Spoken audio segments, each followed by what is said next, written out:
This is going to sound so obvious. I used to have a group training gym and we used to charge $100 a week. That is a crazy amount of money for group training and we crushed. But people were pushed to their financial limit because I charged $100 a week. It was not the right fit for the audience we had or where it was. I could have had such a simple life if I just charged what the market would pay for group training. I had a sales team to sell a gym membership. Like, how crazy is that? If you want to be successful, you have to match the offer you've got with the demographic or audience you're trying to sell to. And if it doesn't work out to be this crazy business where you make millions of dollars, it's just not the vehicle for it.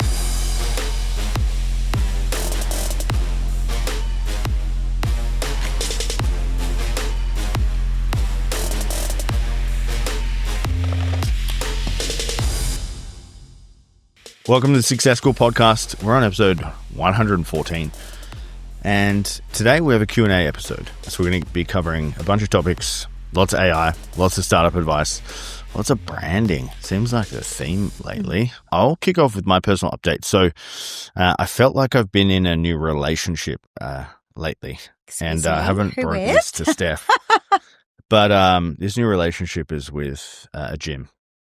So we've joined a new gym and it feels very foreign. I haven't joined a new gym in 16 months. So walking in, you're a little bit nervous, a little bit shy, walking a little bit more upright, trying to put your best foot forward, do your hair a little bit nicer. It's been like getting in a new relationship for the first time. You kind of don't know the edges. You don't know the boundaries. You don't know what it is, but it's been great. I've loved it. And mainly because the equipment's better. There's bigger dudes, less chicks, which is kind of like counterintuitive because you'd think you'd want more chicks, but there's actually less women, which is great because there's just more jack dudes around. So it kind of just like raised me up a little bit in terms of like what I want to get from a gym. I want to like send it and be around other gorillas. So it's been incredible. We've joined another gym. It's called World Gym. But yeah, it's been amazing. How have you found the gym, changing it up? I love the gym. I think it's awesome. It's way better. And we previously Revo and Revo's for kids. So, well, no judgment if you're a Revo. But Revo sucks for people. Don't go to Revo. The Revo we were at was full of kids. It was like teenagers just fucking around, sitting around on machines and talking to each other between vapes. Like basically it's how it felt. So it feels really nice to be in the new one. My favorite part of Tim going to the new gym is he like went in, signed up, got really excited, and then went and bought like 10 new gym outfits because he has like wanted to look good for all his new gorilla boyfriends. Yeah, like, I don't know their names. I just know what they look like, So good. I want to say something funny, or mine is so deep. Yeah, be deep. I've been spending a lot of time recently with friends. A lot more than usual. Yeah. It's actually 100% more, which is one. One. I realized recently that I am hyper independent, except with you. With you, I'm the opposite of hyper independent. I'm like, please, I depend on you completely. Do everything for me. But outside of with Tim, I'm hyper independent. So I built that up over years. I'm not sure what kind of trauma response that is in response to, but I'm sure there is something there that it exists because of. And what that's meant is that I haven't really nurtured friendships as much as I probably could have or should have. And losing my dad recently kind of made me realize that I didn't really have as many people to call that probably I would have felt comfortable calling. I probably hadn't built enough deep relationships with people. I probably had like 3 or 4 people I felt comfortable calling to talk to when I felt lonely or when I felt sad or, when I wanted to talk about something with somebody. And I realized that I have a lot of people in my world that I really want to spend a lot more time with and get a lot closer to, because in the end, this is really deep. In the end, all you have is the people that are around you. And in the end, they're the people who know you best and who are going to stand with you on your darkest days. And I think that sometimes in entrepreneurship, and I hear Hormozy talk about it all the time, it's like, oh yeah, just ditch friends if they're not like leveling up with you. And I just kind of think it's a bit bullshit. I think it's crap. I think that you have a lot of friendships that have taken 27 years before you guys have built businesses at the same time. I think that you don't have to always be leveling up together in order to be friends. I think you don't always have to have everything in common. And I've kind of realized recently that entrepreneurship can make you feel very lonely, but that loneliness is actually a choice, and that there are people around you right now who would love to reach out, who would love to have coffee, who would love to talk about life. Yeah. And we're probably I definitely have not been leveraging that enough. And like the story that I told myself for a long time was that I was like too busy to catch up with people. And I just don't think that's a helpful I don't think that's a helpful frame for business and life. So Extremely deep. I've been making some changes and catching up with friends, and it actually has been so good. It's so nice to like switch off for the day. Like I do my work and then I go hang out with my friends or we go out for dinner, and I don't know, it's really wholesome. And I know it sounds really obvious, and for those of you who are listening that have really good friendships and nurture them really well, like I love that for you, but I know there's going to be a ton of people listening who are like, I haven't caught up with my friends in ages and I really should be. Yeah. And that's for you guys. You did touch on Hormozy. Oh. He did a great launch, and he's probably not someone I would take life advice from. No. It's probably not someone I would take any advice from that's not business, to be honest. So if Hormozy says ditch your friends, I probably wouldn't take that with like don't take it as gospel. Yeah. Obviously, he's way more successful than me, way jacked, way handsomer. You know, his wife's not as hot, but you know, like just because someone says something online doesn't mean you should take it as gospel. Is kind of what I'm saying here. Correct. Like, Hormozy's like, you know, can be a bit of a crab with this other stuff. You know, yes, like it's not, incredible business owner. Yeah, I say what you want. Genius, but yeah, definitely. I think that it's wild that people are just taking like these random quote posts and like applying it to their lives. Yeah. Like ditch all my fucking mates, you know, and myself included. Though I mean, my hyper independence started from way younger than Hormozy, but I would say that those things probably all layered on over time to like you are the sum of the 5 people you hang out with, and there is a lot of relevance that if you have a piece of shit that's holding you back in your life, then you should probably get rid of that person. But if you have good people in your life that are on different trajectories, I don't think you should get rid of those people. I think that's crap advice. So we've got a Q&A episode today. We've got a bunch of sick questions. I'm reading the first one. I'm like, man, I could talk about that for an hour. Like just that one fucking question. But we've got, I think, 8 questions today. So the Q&A has been a really good opportunity for you guys to ask Steph and I questions on our social medias. We kind of put this on our story every now and then, and we feature these in our podcast episodes. So if you guys want to get featured on the Q&A episodes, keep an eye on our stories and ask us questions. So first one is from Mick Haler. Hey, Mick, thanks for asking this question. This is the best. Spilling business decisions you made that you now would have done differently or have changed. I'll go first. So a big realization, you know, we've coached 600 people in the last 2 years. Steph's coached like over 1,200 businesses. But like when I say this is going to sound so fucking obvious for everyone listening to this, but your offer has to match your audience. Okay. And I say that right now, you're like, oh, fucking duh. Like, of course your offer has to match your audience. No, but seriously. And I'm going to work an example for you. So I used to have a group training gym, Helix Gym, before I sold it last year to my friend Sharon. And we used to charge $100 a week for group training. And this was like, that is a crazy amount of money for group training. And I used to do it. And I would fucking strong arm people in a sales conversation to get them to pay $100 a week. And I would do it. And we crushed. We wanted to make $96K. But people were pushed to their financial limit because I charged $100 a week. It was not the right fit for the audience we had or where it was. I could have had such a simple life if I just charged what the market would pay for group training. I wouldn't have to have all this crazy sales. I had a fucking sales team to sell a gym membership. Like, how crazy is that? Like, just think about that. And then, like, the other example is we've had clients or just people we know, and they're like, they just try to overcharge for the thing that they have, for where they're at and the audience they have. They're like, hey, I'm a business coach and I charge fucking $29,000 for this thing. I have not had a single person ever sign up to it, and I have no proof. And we're just like, Steph and I are just like, this is just not going to work. Like, there's no way this is going to work. But thanks for asking the question. I was able to unload there quite a bit. But really, guys, if you want to be successful, you have to match the offer you've got with the demographic or audience you're trying to sell to. And if it doesn't work out to be this crazy business where you make millions of dollars, it's just not the vehicle for it. It's just not the business for it. Okay. And that's okay. Yeah. You don't have to turn every business you make into $1 billion company, guys. Which is the point of like, I just loved the gym story, by the way, because I was like partially traumatized, re-traumatized again for that experience. But if you're an entrepreneur and you're listening to this podcast, which is everybody, I hope. If you're not, amazing, very excited for you. You're going to have more than one business. I hate to tell you, you're going to have, you know, no one except for Jeff Bezos built his first company was multi-million, like it's Amazon. Mm-hmm. No one does that except Jeff Bezos. Like, he's the only person. Literally every single entrepreneur ever has had between 3 to 50 businesses. Some of them have had 10 businesses before they even cracked it, you know? So you're naive to think that the business you're running right now is the only business you're ever going to run. Mm-hmm. Sometimes you run a business like you did with the gym that, you know, you were like, this is going to be it. We're going to make multiple millions of dollars. It's going to be millions and millions and millions and millions and millions of dollars. And then one day, you know, I started a coaching business and we made millions of dollars like that. Yeah. And you couldn't understand why. You know, you're a good entrepreneur. You're smart. You apply all the things. You have, you know, coaches. Keep going. Because it was just the wrong vehicle. Yeah. It's not the vehicle you own if you want to make millions and millions and millions of dollars. And I think that that's okay. And I think a lot of people just don't realize that you'll have more businesses in your lifetime than just the one you're currently running. For sure. Any that are coming up for you, like business decisions you would do differently, like now with all your hindsight and perspective? Fucking spill the tea, man. Let's go. I think that for me personally, and this might only apply to a coaching business scenario, so I'm not sure if this is applicable across all business, but this definitely was true for me. When I first had my first coaching program, which was called the Purpose and Profit Mastermind, I got a lot of demand really quickly. I think, we launched with our first 30 clients, which was incredible. And then those 30 clients loved it and got really fast results. And so our waitlist and demand grew very quickly. And the problem with that was that it was just me. Like I was doing all the sales calls, all the coaching calls, all the group coaching calls, all the one-to-ones, creating all the content, doing all the workshops. It was all me and a VA. And it was too much, obviously. And so I hired a salesperson in, Chloe, and she was with me for 5 years and she was awesome and helped out with the sales, and that was gravy. But the demand continued to grow. So now we had someone selling.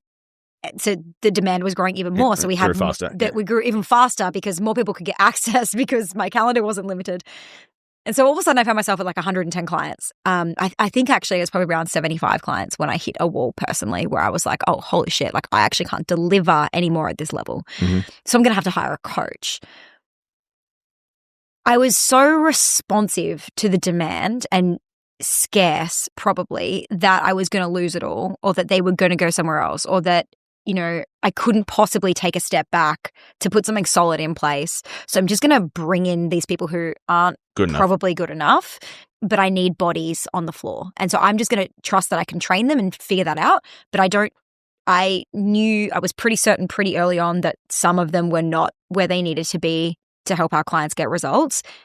But I really felt like I didn't have a choice because of the demand. The decision I would have made differently with what I know now is that I would have scaled up my IP first. I should have paused, just created a really hot wait list for our clients, figured out how to teach more of what I was giving in the coaching sessions so that they didn't actually need me, taken a 3-month pause on taking on new clients people, and scaled up my IP and put it into a course curriculum content that they could have got a result without needing me. I didn't know how to do that, so I just put more bodies. The problem with scaling business up that way was there were so many problems. Yeah. We had untrained people doing stuff that was okay but not great, which meant that client retention wasn't as good. And also we had more bodies on the floor, so there was more revenue but less profit.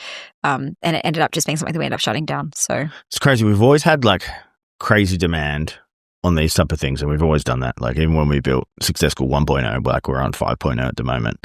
Like it's fucking shit, like compared to what it is now. It's like any lesson, if you guys have any type of coaching program, make sure the curriculum is epic. Like at the start, like make sure it is bulletproof. People are getting results. I can't even tell you how many headaches that's going to save you. Yeah. And like just everyone rushes to the finish line. Everyone just like wants to get the clients in the program. Minimum viable product. If you just really perfect, and one of our friends, Jacob, is really good at this. He like really perfects his content before he puts people through it. Yeah. I think now like every time we bring something to our clients, we just recently brought out a set of modules around personal brand, and we like really went deep, making sure we covered off all the angles. Like we're kind of purists when it comes now to sharing IP to make sure that our clients can watch it, absorb it, get it, and get the result without needing us at all.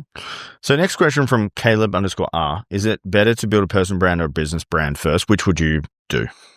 I would build a personal brand first now. Cool. 110%, 100%. Yeah. Why? It's so easy because you just talk about what you're doing. You talk about who you are. Like, I wish I'd started a YouTube forever ago. Yeah. I wish that I just like had, DJI and I was just walking around and I was just talking about my thoughts and what I'm up to. It was a GoPro back in the day. It was a GoPro. One of my favorite, like not favorite, but like at night sometimes we're watching YouTube and Tim's fallen asleep. I'll sometimes there's like random guy that comes up here. I don't know his name. I don't even know his handle, but like he lives in Bali and he just walks around and tells you stories about his life from Bali. He's like not a good presenter. He's not a particularly handsome guy. His videos are not edited to high quality, but I'm completely obsessed. Like, it's so interesting to just to hear this guy who's from this completely different background just talk about his life. And I think You don't even have to be like Sam Sulek is another really good example of somebody who's like not interesting, not particularly handsome, has no special characters, that has massed millions and millions of views and could probably sell anything he wanted right now and monetize his audience just from being himself. But he's jacked. He is jacked and he does work out a lot. Mm-hmm. So Caleb, to answer your question, I think a personal brand is the easiest thing you can build because it's just you in everyday life. Next question is from Blake DeVos. Hey Blake, nervous system strategy in prep for a season of false hope, late goals, and VAR decisions. Do you know what VAR decisions are? Yeah, luckily I Googled this before and I actually put in AI and they were like, I think he's using soccer terminology. So VAR means like an offside decision or a bad decision or something like that. So I'm going to just interpret this as like, how do you basically get your shit together or your nervous system for like a season of life where things might not be going well or goals might not happen as fast as you want, or you might make some bad decisions. And, you know, the answer to this, Blake, is you need to get not just your nervous system ready, but your body, your mind, your health, your fitness, your training, your nutrition, your sleep, all these things have to be optimal, especially if you know that shit's going to hit the fan in your life and you're going to handle this emotionally. So one of the best things I have ever done is invested in myself. And it's a fucking most generic thing you could ever say, but invested in myself from like a mindset perspective. So I did like the undergrad and then they call it a master's in NLP, which is neuro-linguistic programming, essentially like a psychology type course that you can do. And I've had, 5 or 6 different mindset coaches over the last 10 years. And I've really like studied the art of mindset and I've really like understood myself from a conscious level of like all my fears, frustrations, anger, pain points, all that type of stuff. Like I know myself pretty deeply and that really helps me regulate myself because if I'm feeling a certain way emotionally or mentally, I can be like, all right, Tim, so why are you thinking that? Why are you being a bitch? Like, what's actually going on? Like, why is it triggering you? And if you don't have that understanding or you can't deep dive that on yourself, it'll just come out in like emotional outbursts or you'll just be pissed off or you'll just be angry. So like for any business owner, I think you have to have a really good understanding of your own mindset and your own body and your own psychology. But from like a practical, terminology here is like eat well, get 8 hours of sleep, take your supplements, go for walks, kiss your wife, tell her you love her, like do all the stuff that makes you feel whole as a human if you know it's going to be a hard season of life. And the only other thing I'm going to say here is like hard seasons in life, they never last, but without hard seasons, there will be no good seasons and you would have no conscious understanding of what good and bad is if you've never experienced bad because, life is just one big game of polarity. It's like good equals bad, light equals darkness, and so forth. So you have to really go through this if you want to experience the joys in life. Beautiful. Damn. Deep. Damn. I was going to be like, yeah, box breathing. Amazing. All right. Next question from is Chantel Louise. Piece of advice for someone building a startup. That is the most general question of all time. Steph, what is one piece of advice for someone building a startup? Any. Yeah, fucking anything. I would say just be prepared to fail. Yeah. And I just don't think anybody drilled that into me enough. Like you will hear it, but it will not become true for you. Like I just was so scared of doing it wrong. And I think this is really normal when you're building a startup, especially if you've come from the corporate world or, you've had a job or you've come from the university system or you've come from the school system or you've basically been raised in a Western country. It's incredibly hard to make the transition from like what you're supposed to do, which is go to university, get a good job, go to work and have kids and die. Be a person in the community, right? To be an entrepreneur, which is like basically breaking all of those rules, okay? And so when you are first starting out in entrepreneurship, in the school system, in the workplace, in the workforce, failure is not good. Making mistakes is very bad. Doing the wrong thing will get you fired. You could lose everything by making a bad decision. In the entrepreneur world, failure is the gift. Failure is the key. Like you have to try and make a mistake and learn from it and try and make a mistake and learn from it and try and make a mistake and learn. That's literally the only way to learn. And so you are probably 25 fails, whether that's a failed post, a failed piece of content, a failed pitch, a failed email marketing sequence, a failed launch. You're probably 25 fails away from cracking something gold. So my advice is just like fail as fast as you can. Like just put as much out there and let it suck as quickly as possible so that this season of failure is over. But honestly, for anyone listening that's maybe out of the side of the startup phase, the season of failure never ends. Like it just, they become further away. You just make less mistakes because you have more skills. But eventually you still fail. My only other thing to add to that would be just to document the journey. If you document the journey, whether that's weekly, posting on social media, daily, posting on your Facebook, just updating your friends and family, like email 3 people about it, just document the journey so you can reflect on it and be like, hey, I did this, I went through this, hey, I'm struggling with this, hey, can anyone help me with this? You're going to go so much further. Like building in silence is shit. Yeah. So like I would love to see a friend of mine start a business and start the entrepreneurial journey and just like tell us what's up. Like, hey, I'm launching this product. Let me know what you guys think of it. Like, hey, I've got this. Like, how cool would that? So I would love to help them. Same. I would help them for free. Totally. Don't fuck. You're not joining Successful for free. $2.97. Go on our website. Join.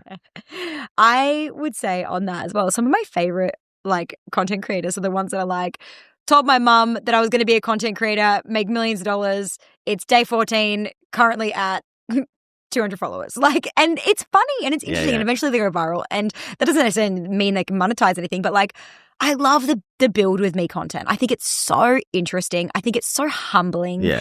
I think it's so courageous and it's really fun to watch. And so I think that as a trend of content at the moment, the build with me content is really hot. Guys, if you're not sharing build with me, like, hey, I made this last week and I made this mistake, or hey, the team put out this email last week and it sent out to everyone saying, hey, Carly. Like if you're not sharing that stuff, like that stuff's interesting, funny, and relatable. Yeah. I think that it's the easiest way to build an online presence right now. Okay. We have a question from Support Worker Store. Love it. Great handle, because I know exactly what you do, just by the way. So do you? What do they do? I'm assuming that they support workers. They have support worker like stuff. Okay. That would help support workers. Like support worker store. Like what's a support worker stuff? Well, like disabled, like people who work in the disability sector are called like support workers. So I imagine they like help those people. Yeah. With something. Anyway, we'll look into what you do after. Can I be nosy as fuck?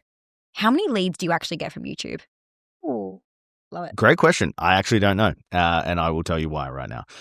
So we're doing this whole thing. We'll do a weekly YouTube, how to whatever, get X result. And if they want to get the download, they go to the link in the description, enter their details, and then we would get them as a lead. I actually don't have the statistics on that. It's one thing I'm not tracking. But we just got a software called Hyros that is going to do this for us. So we've just connected it to basically ads, email, organic, YouTube, Google Ads, and it's going to track the attribution of where all of our leads come from, how much money they spend, what the lifetime value is. Essentially this crazy tracking tool that's going to track all of this. It's very hard to know because our platforms are also super cross-pollinated.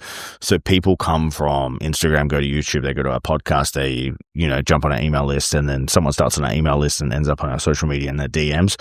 So it's really hard to know like first contact. And if I were just to like throw a number out there of like how many leads do I think we actually get every month from YouTube, I'd say like 100, name, email, phone numbers. And then in terms of people applying to work with us, we funnel everyone into a workshop, so a monthly conversion event, and that's how we sign them up. So I'm not sure. I'd have to check like who we actually sign up, where their first contact is with us. But I'd say we get about 100 leads a month, name, email, number from YouTube. These people are super high level, bought in, they're searching things that we help with, therefore they're like a great lead for us, not just someone that follows us on social media and likes our vibe. Cool. All right, next question is from Jackson_M. Is there any part of marketing that AI can't replace? I am going to try and answer this. I'm not the fastest cab off the ranks when it comes to AI. I'm definitely not as finger on pulse with it. Right now, from what I can understand, AI is good. It's not great enough to completely take over everything about you. I think that when you're talking about marketing, it really depends on, what specific channels you're talking about. But like right now, AI can't create storytelling content for you about your childhood and put it all together because it doesn't know. So unless you're speaking it into AI and then asking AI to pull it together and then you're feeding it the photos, it's going to be really hard for AI to create that content. It could probably create made-up content about that, but it's not going to be a true life story of yours. So the reason that we've been pushing the personal brand stuff so much on our social media and to our clients is because it is the one thing that right now AI literally couldn't replace. I mean, you could tell it to go make up stories for you, but obviously that would be so disingenuous and so crap. So the personal brand stuff, the reason that everyone's moving towards personal brand is because AI can't replace it. AI can't make it. it is true, real human vulnerability-based content. And because of that, people are flocking to it. And it's a subconscious thing. Like the market is flocking subconsciously to this type of personal brand content because they're craving realness, because there's so much unsteadiness in the market right now around whether AI is going to replace our jobs, our businesses, our stuff, that more and more naturally as human beings, we're leaning towards human connection. We're wanting to be in actual rooms with people. We're wanting to go to events and retreats, and we're wanting to see humans really interact online. And so, Jackson, if you're wanting to safeguard your businesses right now in terms of marketing, personal brand would be my answer. Last question from Drew_Martin. Can you really have a strong brand if you're not polarizing? Oh, I love it. Yeah, that's a great question. I think you can. And I think you could go down the personal brand route and share your values, what you're up to on a day-to-day basis, and have a really good brand. People will like you. There's a weird corner of the internet for every single weirdo out there. So if you think you're too weird for the internet, like there's a corner of weirdos just like you that are out there and they want to, know, like, and trust and be in connection with you. I think you can have faster virality by being polarizing. So if you really wanted to go viral, you could be super polarizing. So there's a guy that I follow on Instagram. His name's Connor Weston. He's gone from 0 to 100,000 followers by smoking cigarettes and doing crazy stuff on his social media. And he talks about sales and smoking cigarettes basically, and dating girls, and he's just a lad. And he's done that because it is polarizing. Like he's jacked. He's a high rocks competitor. He smokes. He smokes during his high rocks workouts, and he smokes during his surfs, and he's like, yeah, I'm an athlete, and he's just like puffing ciggies the whole time. It's kind of humorous, and everyone's like, those two things don't make sense together. Yeah. Therefore, they follow him. If we zoom out a little bit and we look at this from like the public's acceptance of being polarizing, it's a lot more acceptable now to be polarizing than it was 2 years ago. 2 years ago, if you're polarizing, you were getting fucking cancelled. Now, you can say whatever the fuck you want and you're not getting cancelled. No one's getting cancelled. But even, 4 years ago, it was even worse. So the right time to be polarizing is now. And if you think it's a bit like, I don't know if I should post this, I think you should. Steph and I always do this. We're like, hey, like, read my content. Like, do you think this is too hectic or too much? And it's always like, no, that's, fuck all. I think what you need to be prepared for if you're asking this question is like, one, if you don't want to be polarizing, there's heaps of nice guys that are winning on the internet, just to be really clear. So you don't have to be a mean guy or polarizing or aggressive to win on the internet. There are tons, and you just need to go find them in your algorithm. There are tons of nice guys who are winning online. Like, absolutely does not need to be polarizing. But two, if you're interested in being polarizing, I think you just need to be really comfortable with the fact, like, I put up a reel today. I was worried about it going up. I prepared my nervous system, and Blake, this is to answer your question, I prepared my nervous system by telling myself that it doesn't matter what anybody else thinks, and all that matters is the opinions of the people in my household, and that's you, me, and the dogs. And so I think that it's preparing yourself for the internet's going to say shit, and you have to prepare yourself for the fact that, like, at some point your stuff's going to hit some sort of algorithm, and you could say bland shit. You could say, we've said very, very non-aggressive, very bland marketing advice that's gone viral because it's hit an algorithm because of our teeth or my body shape or something like that. And then we've got heinous comments. So I think if you're in the online world, you can't avoid it. It's not about whether you're being polarizing or not. Your content will grow when it hits an algorithm regardless. All right, guys, that was our Q&A episode. If you got some value from that, send us a message and hit the subscribe button, whatever platform you're at. These are a little bit of a different style episode, so please keep us looped in on, your thoughts and how you guys are finding these. I think they're super fun, and it's been really amazing to look into my wife's eyes in this new format every single day. So handsome. Guys, thank you so much for being here. We'll see you next week. Chat soon.